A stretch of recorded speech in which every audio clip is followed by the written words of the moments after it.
Thank you. My name is Sabine von Oppeln. And yeah, thank you very much. First of all, I would like to thank you for inviting me to this interesting conference. And I congratulate you for the funding of this institute. It seems me to be very interesting. In my research and teaching activities, I dealt with Franco-German relations, comparative politics in the perspective of France and Germany, and European politics. Sabine? Today, my contribution will focus on the process of reconciliation between France and the Federal Republic of Germany under de Gaulle and Konrad Adenauer. To this day, the cooperation between France and Germany is regarded as a successful example of interstate reconciliation. In the first part, I will briefly outline the activities of de Gaulle and Adenauer. After that, I would like to discuss the explaining factors for their success. To conclude, I will present some reflections on what we can learn from the activities of Adenauer and de Gaulle. Now I turn to my first part, the activities of the two statesmen. After the experience by Germany during the 19th and 20th centuries, it is nearly a miracle that both countries turned the so-called hereditary enmity into a new phase of reconciliation, friendship, and finally cooperation. De Gaulle and Adenauer are the dream team of this process. In September 1958, Adenauer was the first and also the only foreign statesman to be invited to de Gaulle's private residence in Colombey-les-Deux-Églises. This was the beginning of friendship and mutual respect. One of the highlights of their activities was Adenauer's first official visit to France in July 1962. The symbolic major events of this trip were the first joint parade of German and French soldiers on a military training ground in France, and the embrace of the two statesmen during a solemn service in Reims Cathedral, you see it on the slide, which had been destroyed by the Germans during the First World War. 2 months later, in September 1962, de Gaulle's triumphal procession through the Federal Republic was crowned by his visit to Ludwigsburg in southwest Germany, where he delivered his unforgettable speech to the German youth in German language at Ludwigsburg Castle. Many veterans still rave about this event until today. A key sentence of this speech was, "I congratulate all of you. I first congratulate you for being young," and a few sentences later, "I further congratulate for being young Germans, which means children of a great people." 70 years after the end of the war, and 1 year after the construction of the Berlin Wall and the Iron Curtain in Europe, these sentences were balm for the soul of many Germans. These activities were crowned in January 1963 with the signing of the Élysée Treaty, presented as a friendship treaty. This treaty laid the foundation for the development of a comprehensive cooperation network, both at the state level and in the framework of civil society. In the course of time, this network of relations was continuously expanded. This created the institutional basis for the special relationship between the two countries, which scholars have described as embedded bilateralism.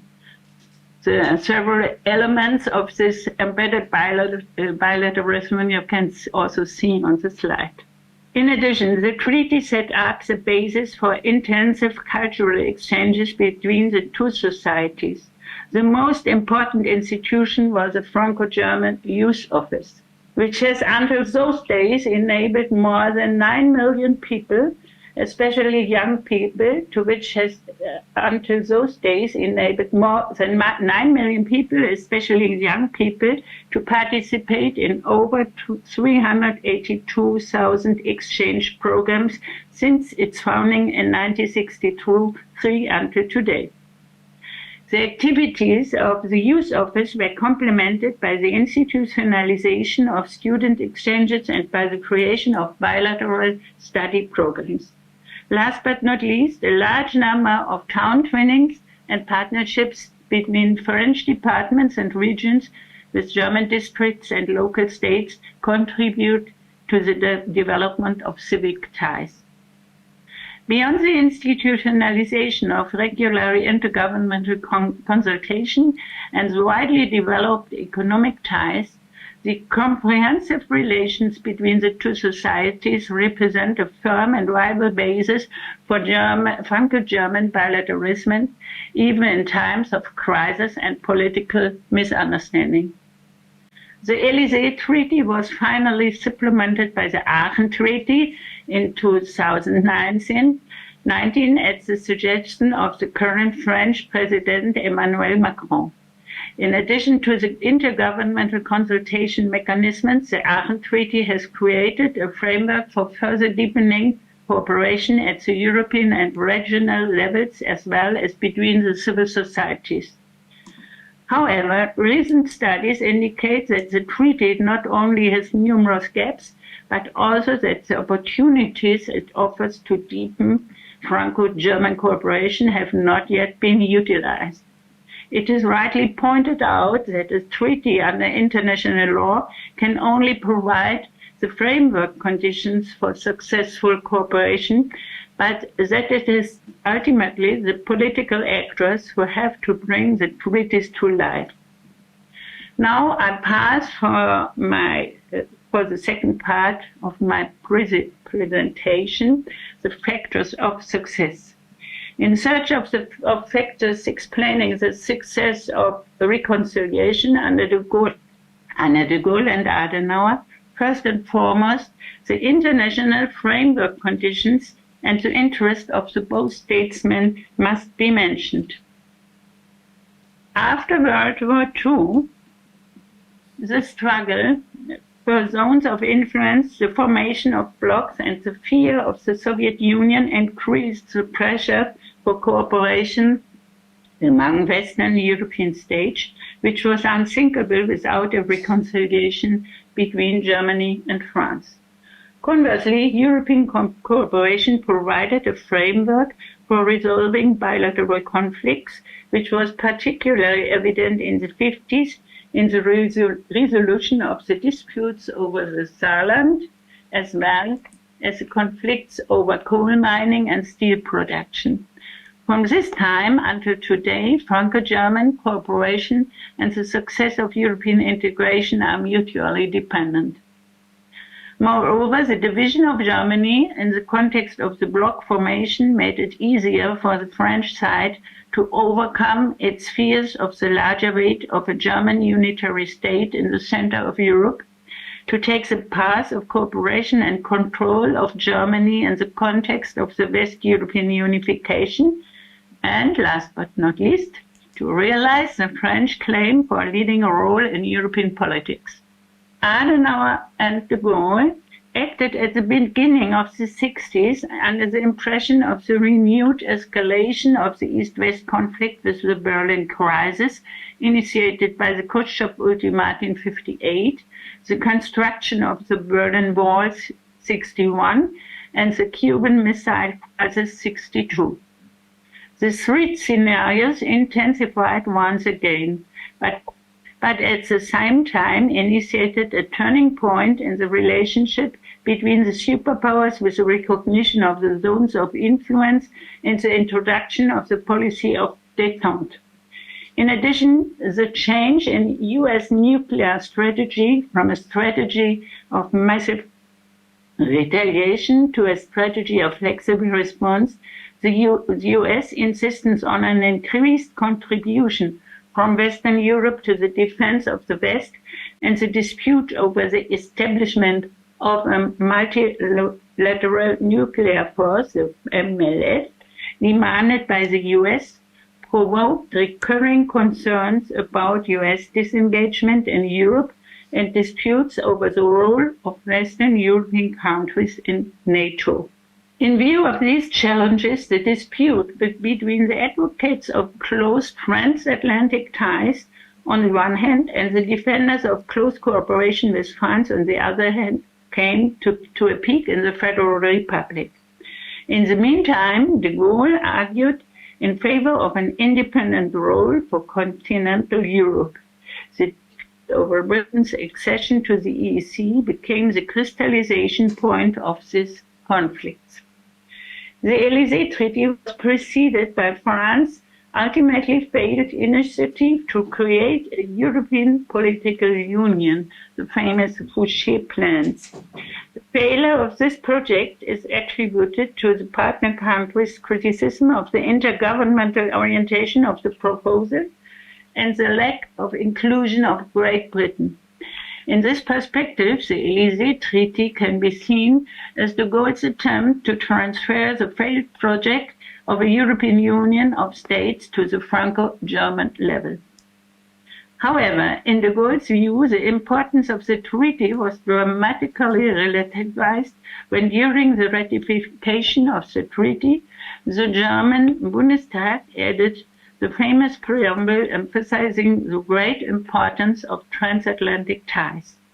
Conversely, even before the signing of the Élysée Treaty in January 1963, de Gaulle reaffirmed his plan to build an independent French nuclear force and announced his veto against Britain's accession to the EEC.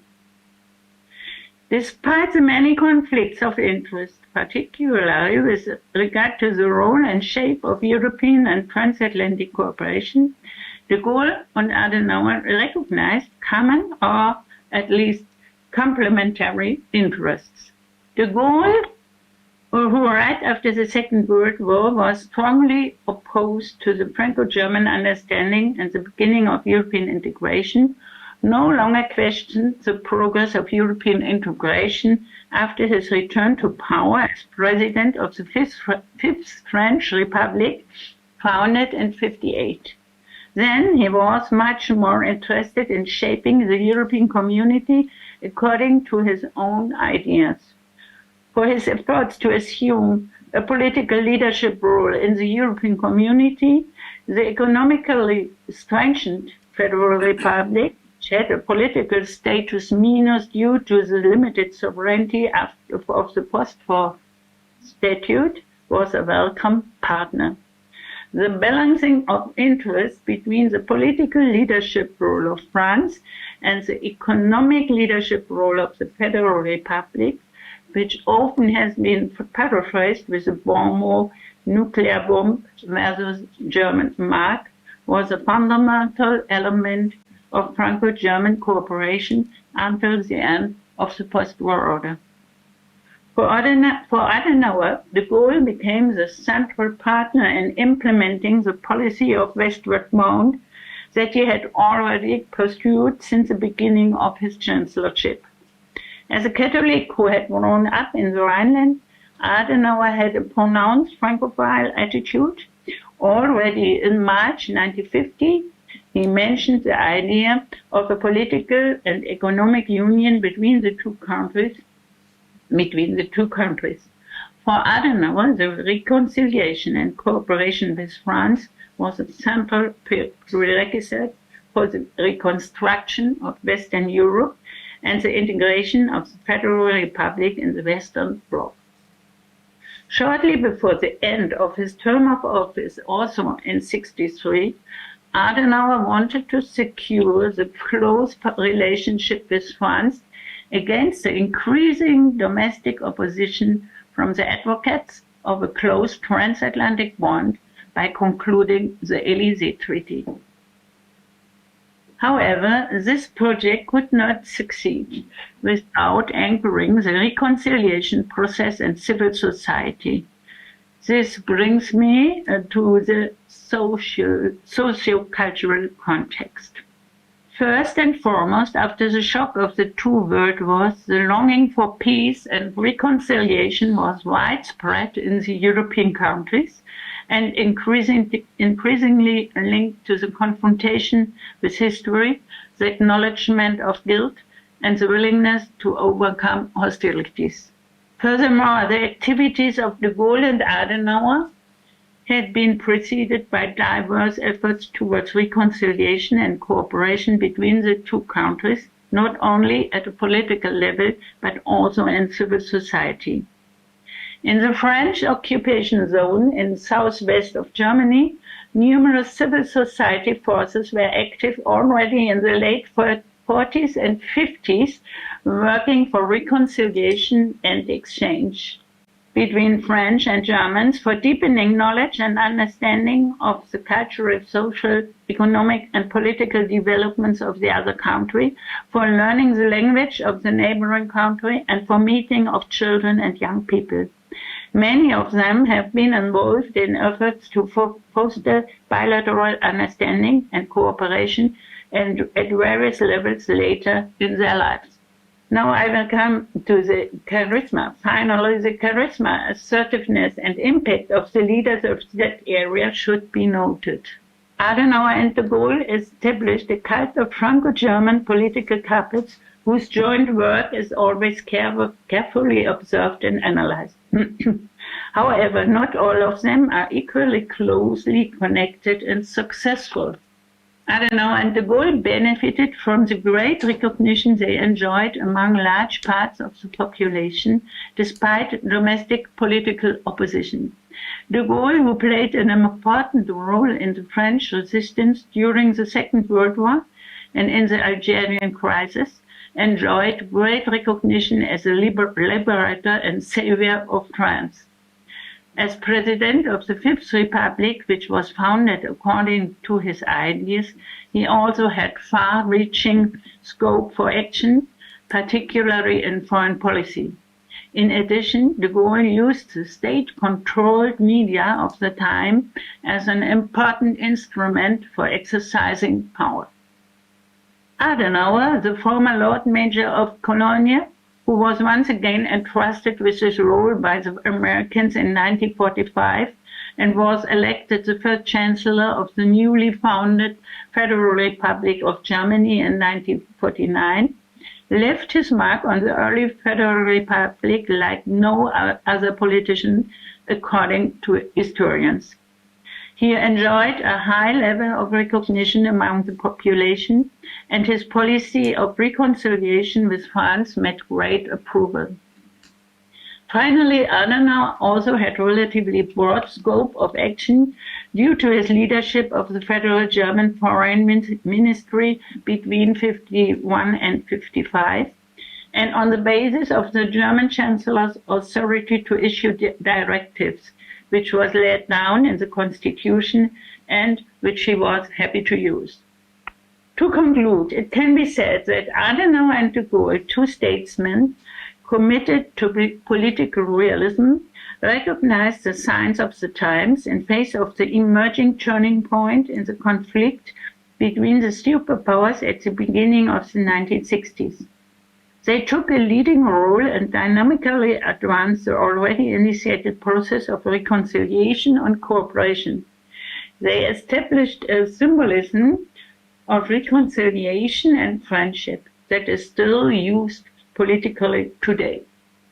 With the Élysée Treaty, they created the institutional foundations for further inquiry, the reconciliation of civil societies, and for the continuous exchange of political actors. On the other hand, the role of both statesmen should not be overestimated. Without a path of reconciliation and cooperation within the European framework, already been initiated in the 50s, and at least against de Gaulle's will, and without the widespread longing for peace and reconciliation in European societies at the time, the success of the two statesmen would have been limited.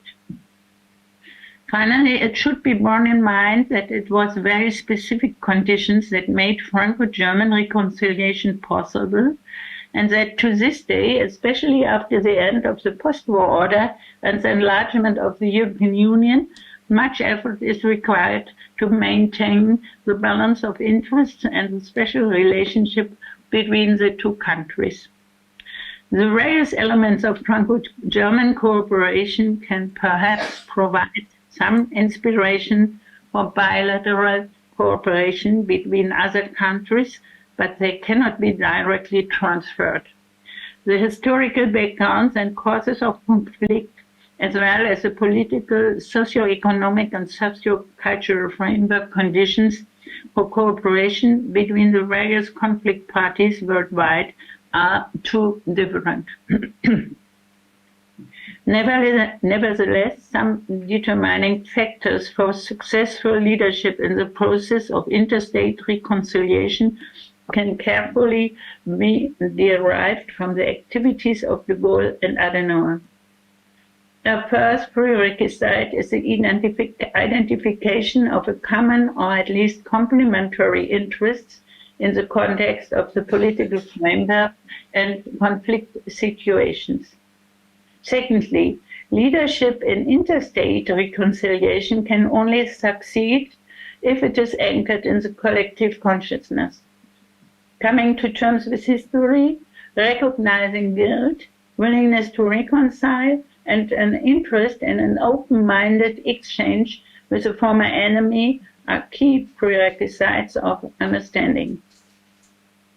And finally, charisma, or at least a high level of recognition and support for the political actors among the population. A minimum degree of decision power and autonomy of action, as well as close coordination and mutual confidence between the political actors, are important prerequisites for successful political leadership in the process of interstate reconciliation.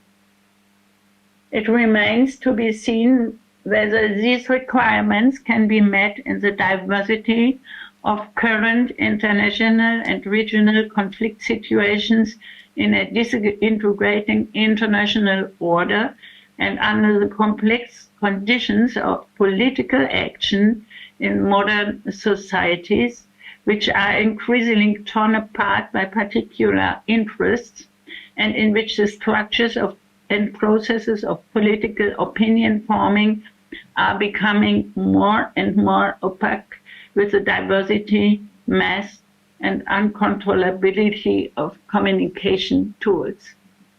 Perhaps it is no coincidence that after de Gaulle and Adenauer, Valéry Giscard d'Estaing and Helmut Schmidt, as well as François Mitterrand and Helmut Kohl, until today, no successful leadership couple can be identified, neither with regard to the deepening of cooperation between the two states, nor with regard to joint leadership within the European Union. With this little caricatures, I thank you for your attention. You can see it, and on the left side you have Adenauer saying, "Listen to me, gentlemen." And there you have the pictures of Khrushchev, Adenauer, Macmillan, and Kennedy, and plan of Europe, France, very small Europe, Soviet Union, and Great Britain already as USA. In the middle, you have 6 years of French-German friendship. It's Macron and Scholz, the current chancellor of the Federal Republic. And on the right side, you have a picture of de Gaulle and Adenauer saying, and with the title, "In a Safe Harbor," and Adenauer, de Gaulle saying, "But yes, Konrad, I know only one Germany, your Germany." Thank you very much for your attention. What is your explanation in terms of Adenauer position, personality, that he objected so much to the apology, to taking responsibility, and what is the larger frame of these policies of the head? The answer is that it wasn't so much Adenauer that he wasn't ready to apologize.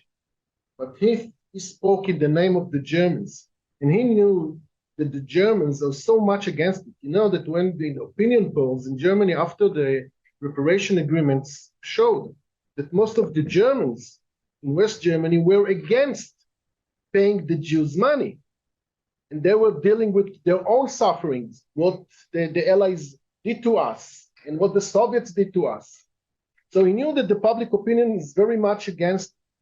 And he told in a very famous meeting with Charette wanted when they signed the reparation agreement in Luxembourg, Charette came with a statement which he wanted to make.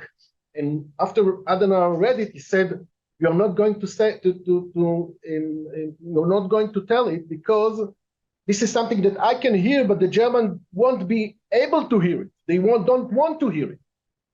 And so this is one thing. The second is, as I explained, Adenauer was a nation builder, like Ben-Gurion.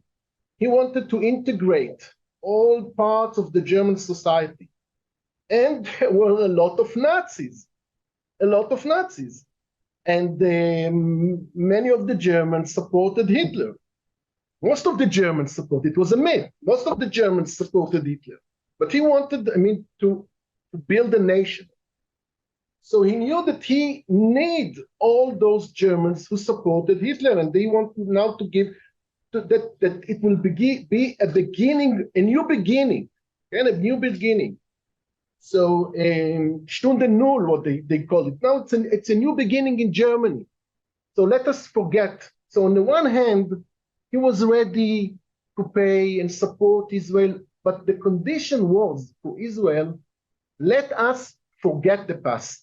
Let us all only think about the present and the future. We know we took responsibility. We did take responsibility.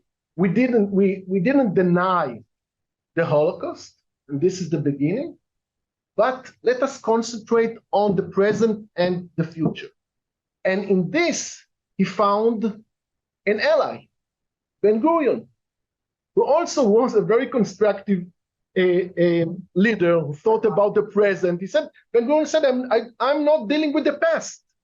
I'm dealing with what is happening today. I'm using the past. This is the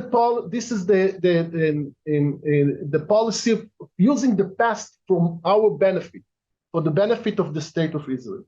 I would like to say that politics of memory started. Oh, yes, now it's nice. Thank you very much. Politics of memory in the Federal Republic, I think it started only during the 60s. And until then, we had much more difficulties with this. And in difference, perhaps, to the situation of Adenauer and Ben-Gurion, with Adenauer and... I'm using the phrase Vergangenheitspolitik, which Professor Frey used, in order to characterize the situation in Germany. The attitude of the German establishment to how to integrate the society using the past or ignoring the past. That I wrote down regarding private peace entrepreneurs. And there is this concept of symbolic politics trap, where you have leaders that are stuck in their own narrative, and that at one point, like maybe even Arafat, he couldn't go back to say, yeah, these enemies we have, maybe they're not so bad eventually. And so maybe I thought that also here we have these private peacemakers that can go between the lines, that can maybe also easier shift from one side to the other, that are not that stuck in an official narrative that they propose to the public over and over and over again. So I wanted to ask whether this is like one kind of strategy to create common ground between narratives as a non-official person.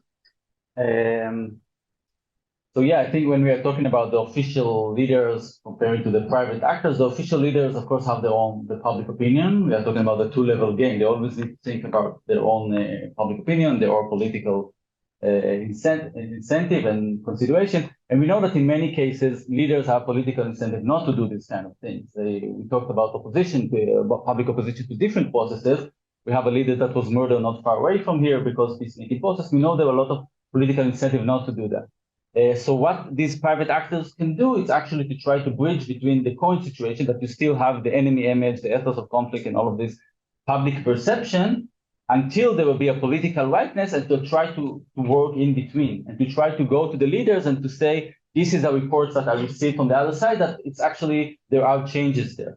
And I can say that I talked about Uri Avneri. So when Rabin was prime minister in the 70s, his first term, he was against talking with the PLO at that point, of course. But when Avneri approached him, he said, please give me these reports. I was always happy to hear that. Some leaders were, of course, against it. At some point, even people like Adenauer went to jail just because of that. But there are some leaders, also, by the way, Kennedy was like this, and others that always use these kind of private actors to say, the official diplomacy, we are not going to do it because it's too provocative, it's too sensitive. But it's nice that you have these private actors doing this work. If they will see, if I will get new messages, new information, maybe I can then move to the official track. You know, in the presentation, you did not say anything about the context of the relationship, because yes, you know, 200 or more years of rivalry that ended with absolute victory of the allies. And this is the situation. So we have to build relation from a destruction of one side, complete destruction, and giving up. It was not ceasefire, you know, just complete capitulation of Germany. And from this, it started the reconciliation, so-called. So first, how does this complete victory influence, and what were the steps before the goal that laid the background for the goal? There have been lots of steps before, because the reconciliation started already in the 50s, and there was a beginning of European integration with the Monet Memorandum and the founding of the European Community for Coal and Steel, and that was the beginning. And it was the French side coming to Adenauer to say, now we have to work together to create Europe, and for creating Europe, we need reconciliation of France and Germany. And Adenauer himself, he was very open to this process, because he already, from the beginning of his political action, he was for a strong relationship between France and Germany, and he was not so much interested, and that was opposed within German politics. He was not so much interested in the German unity, and so he was not very opposite to the division of Germany, and it was a chance for him to create this relationship to France. And there were many people, also scientists, and also men of France and Germany, and especially in France, it was Joseph Rovin, it was the Père Ribot, and they founded structures of reconciliation within the society to work together. And for Adenauer and de Gaulle later on, it was not so difficult, because there was already a basis for reconciliation. So the steps of reconciliation of France and Germany they started already in the 15, long before the activities of Adenauer and de Gaulle. That's because I said that we have not to overestimate the role of these two statesmen. Did you study, in your study, what were the driving forces behind these concrete men or women who we saw on the screen? And looking for the future, do you expect the emergence of similar personalities in the near future concerning different conflicts? Yeah, so I must say that when I was working on all of these cases, and really eventually I created a data of something like 40 cases, I started from this conflict and moved into different conflict, as I mentioned. It's always a question of what pushing these individuals, because some of them really devoted 20, 30, Brendan Daddy that I mentioned, like almost 30 years of his life was devoted to this issue. Uri Avneri, 30. So some of these people that was, and they failed and failed and failed in many of the cases. They have some success, but in many. So it's clear that part of it is also the question of motivation. So I'm not dealing with psychology. I don't have the ability maybe to deal with that, but I try to identify some elements that you can find in all of them.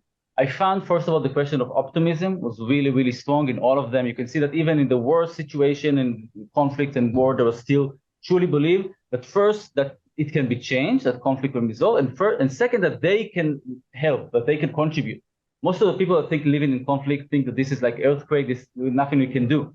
They believe it can be changed and that they can do, and they have a lot of like sense of mission from different reasons. For different, some of them religious, some of them secular, some of them more believe that they are global citizens, some of them more nationalists.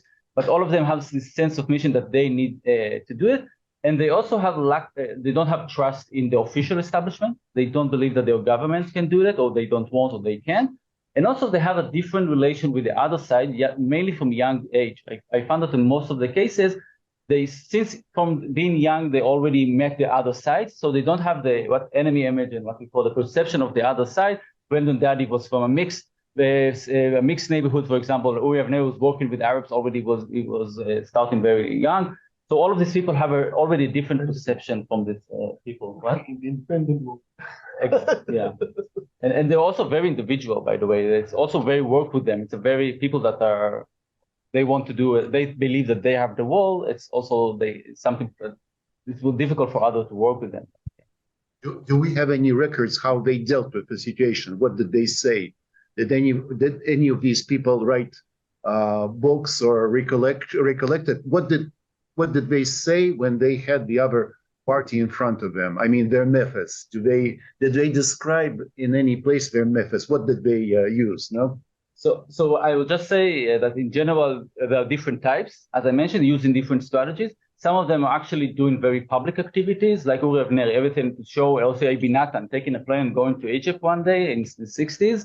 And the main goal is to influence the public opinion. And then they are trying to push the other side to make a public gesture, mainly. But sometimes they are actually secret private entrepreneurs, like I mentioned, Brendan Daddy. And then they are working secretly, nobody knows about it. And then the messages to the other side is to try to deliver messages to the other side, to try to convince them to change their policy and to help them to give messages to the official government in their side.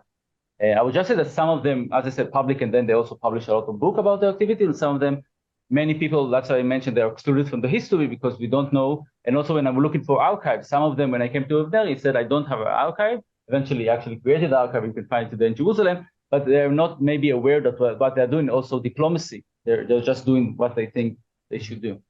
Conclusions, the results, most of them failed, or percentage, how many succeeded, and can you give us, I mean, just for that will be optimistic, can you give us an example of people who succeeded? So first of all, I tried not to use the word success in my. So for me, if they have some kind of an impact, that was the main question. If, for example, somebody is using the other side to deliver messages, for me, it means that they had an impact on the official because they moved to the official channels and they are using them. Even the case of Gershon Baskin, for example, that they used as part of the official channel with Hamas about Gilad Shalit that was being captured. And at some point, I talked with David Meidan. He was responsible from the Mossad for the negotiation. At some point, all the official mediators just collapsed. The Egyptian was not there. The German was not there. So he said, I need someone to talk to deliver messages to Hamas. And then Gershon Baskin is there. He had a channel that was working for many years. And then he was able to use it. So I'm not sure if it's success or not, but it had some impact on the official sphere. And then I was looking on different ways how they have it official. It can be by using them to deliver messages, by having influence on the public opinion, by moving ideas. The idea of Hudna, for example, initiative started as an unofficial initiative, moving to the official. Also, by the way, started as two academics that started an unofficial channel, leading eventually to official, but they have very good relation with the official. So we can say that eventually we can see that in many cases, at least they can have an official channel. Maybe they will not turn to be an official diplomat, or the case of Oslo is really one case that really started an unofficial move to official. but in many cases they can have a dramatic influence in different stages, especially by doing negotiation. Is it perhaps possible to think about the term of leadership today in modern societies? I think there's a big difference between leadership at the times of Adenauer, de Gaulle, Ben Gurion, and so on, and today. And so I would ask you, what do you think? What do you think about the term of leadership and also of the term of interstate reconciliation? Because in the modern conflicts, we have different groups in conflict and not only states and groups within the conflicts. And that, I think, so it will be much more difficult today as in after the Second World War.